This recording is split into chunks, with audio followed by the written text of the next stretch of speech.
আশা করি আপনারা সকলে ভালো আছেন। আলাপ পরিচয় চ্যানেলে একটি নতুন ভিডিওতে আপনাদের আহ্বান জানাই। এই পৌষ পার্বণ আমাদের বাঙালির প্রত্যেকটি বাড়িতেই বড় ভালো করে উদযাপন হয়। এখন অবশ্য বাইরে অনেক জায়গায় পিঠে বলুন অনেক কিছু কিনতে পাওয়া যায়, কিন্তু আমাদের বাড়িতে হয়েই থাকে। বাড়ির খাবারের যা স্বাদ তা কি আর বাইরে পাওয়া যায় বলুন তো? আমি আবার এই পিঠে গড়তে ঠিকঠাক মতো পারি না, যার জন্য আমার শাশুড়ি মা আর আমার ঠাকুমা শাশুড়ি, সম্পর্কে ঠাকুমাই হয় যদিও, তো ওনারা দুজন মিলেই এই পিঠে গড়ছিল। ঠাকুমার বয়স প্রায় 85-র কাছাকাছি, কিন্তু পিঠে গড়ছে দেখুন কি সুন্দর। আগেকার মানুষ না কাজে বড্ড দক্ষ যে। আমাদের এই বাড়িতে জানেন তো পৌষ ডাকতে যাওয়া হয়। আমি যদিও আগে মায়ের বাড়িতে কোনো দিন এইরকম উপাচার তো দেখিনি, কিন্তু এই বাড়িতে এসে দেখছি পৌষ ডাকতে যাওয়ার জন্য কি সুন্দর এনারা, এই দেখুন গোবরের ছোট্ট ছোট্ট ডেলা পাকিয়ে তার উপর সিঁদুর দিয়েছেন, আর এই যে খড়ের বাউনি বেঁধেছে।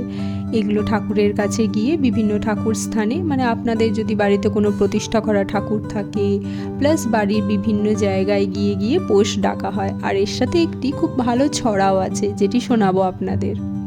দুপুরের খাবার দাবার সেরেই ঠাকুমা আর মা পিঠে গড়তে বসে পড়েছিল। বলল সন্ধে করে আর লাভ কি, আমরা তাড়াতাড়ি করে নিই, তাহলে বাড়ির সবাই তাড়াতাড়ি একটু খেতে পারবে। আজকে তো সারাদিন এমনিতেই পিঠে খেয়ে থাকতে হয়, কিন্তু এখন তো আর কেউই সারাদিন পিঠে খেয়ে থাকতে পারে না। না চলুন, সন্ধে প্রায় হয়েই গেছে, পৌষটা ডেকে আসি শাশুড়ি মায়ের সাথে। আমার বিয়ের পর থেকে আমি আর আমার শাশুড়ি মা এই পৌষ ডাকতে যাই। এটি আমাদের নারায়ণের প্রতিষ্ঠা করা মন্দির। এখানেই প্রথমে পৌষ ডাকা হয়, তারপরে বিভিন্ন জায়গায় ডাকা হয়।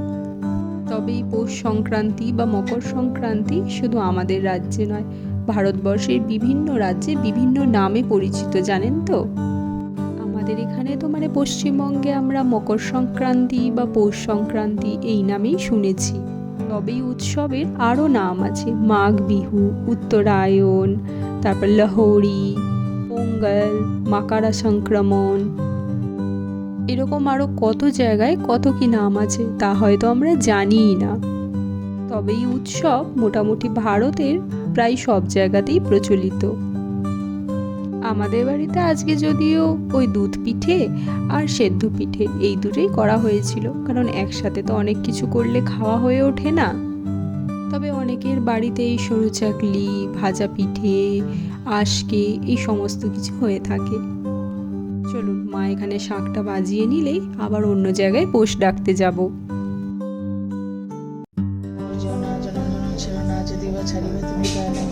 মা লক্ষ্মী যায় ঘুরি ঘুরি, মা লক্ষ্মীর মাথায় চালায় হাড়ি আন্ধারে মাঝের ঘরে গিয়ে পৌষ সোনার পৌষ সোনার পৌষ সোনার পৌষ। যদিও মা ছড়াটি এত তাড়াতাড়ি বলেছে, হয়তো আপনাদের বুঝতে অসুবিধা হতে পারে, কিন্তু বিশ্বাস করুন আমি এই 5 বছরে এই ছড়া কিন্তু আজও মুখস্থ করে উঠতে পারলাম না। হয়তো পরবর্তীকালে যখন আমাকে এই উপাচারগুলি করতে হবে, তখন তো মুখস্থ করতেই হবে, করে নেব। যাই হোক, চলুন, নারায়ণের মন্দিরে তো পৌষ ডাকা হয়ে গেছে, এবার বাড়ির বিভিন্ন জায়গাতে পৌষ ডাকা হয়ে গেলেই ব্যাস, আজকের মতো নিয়ম শেষ। আমাদের এই তুলসী মঞ্চে জানেন তো রাম তুলসী আর কৃষ্ণ তুলসী একসাথে রয়েছে। তবে আমাদের বাড়িতে যে সবাই আবার পিঠে খেতে ভালোবাসে তা কিন্তু নয়।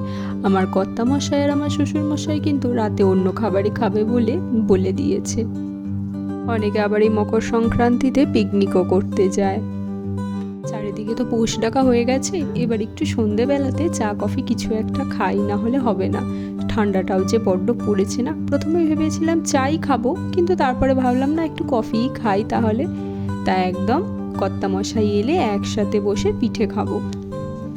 আজ তাহলে আসি, আবার দেখা হবে পরের একটি অন্য ব্লগে। আপনারা সবাই ভালো থাকবেন, সাবধানে থাকবেন।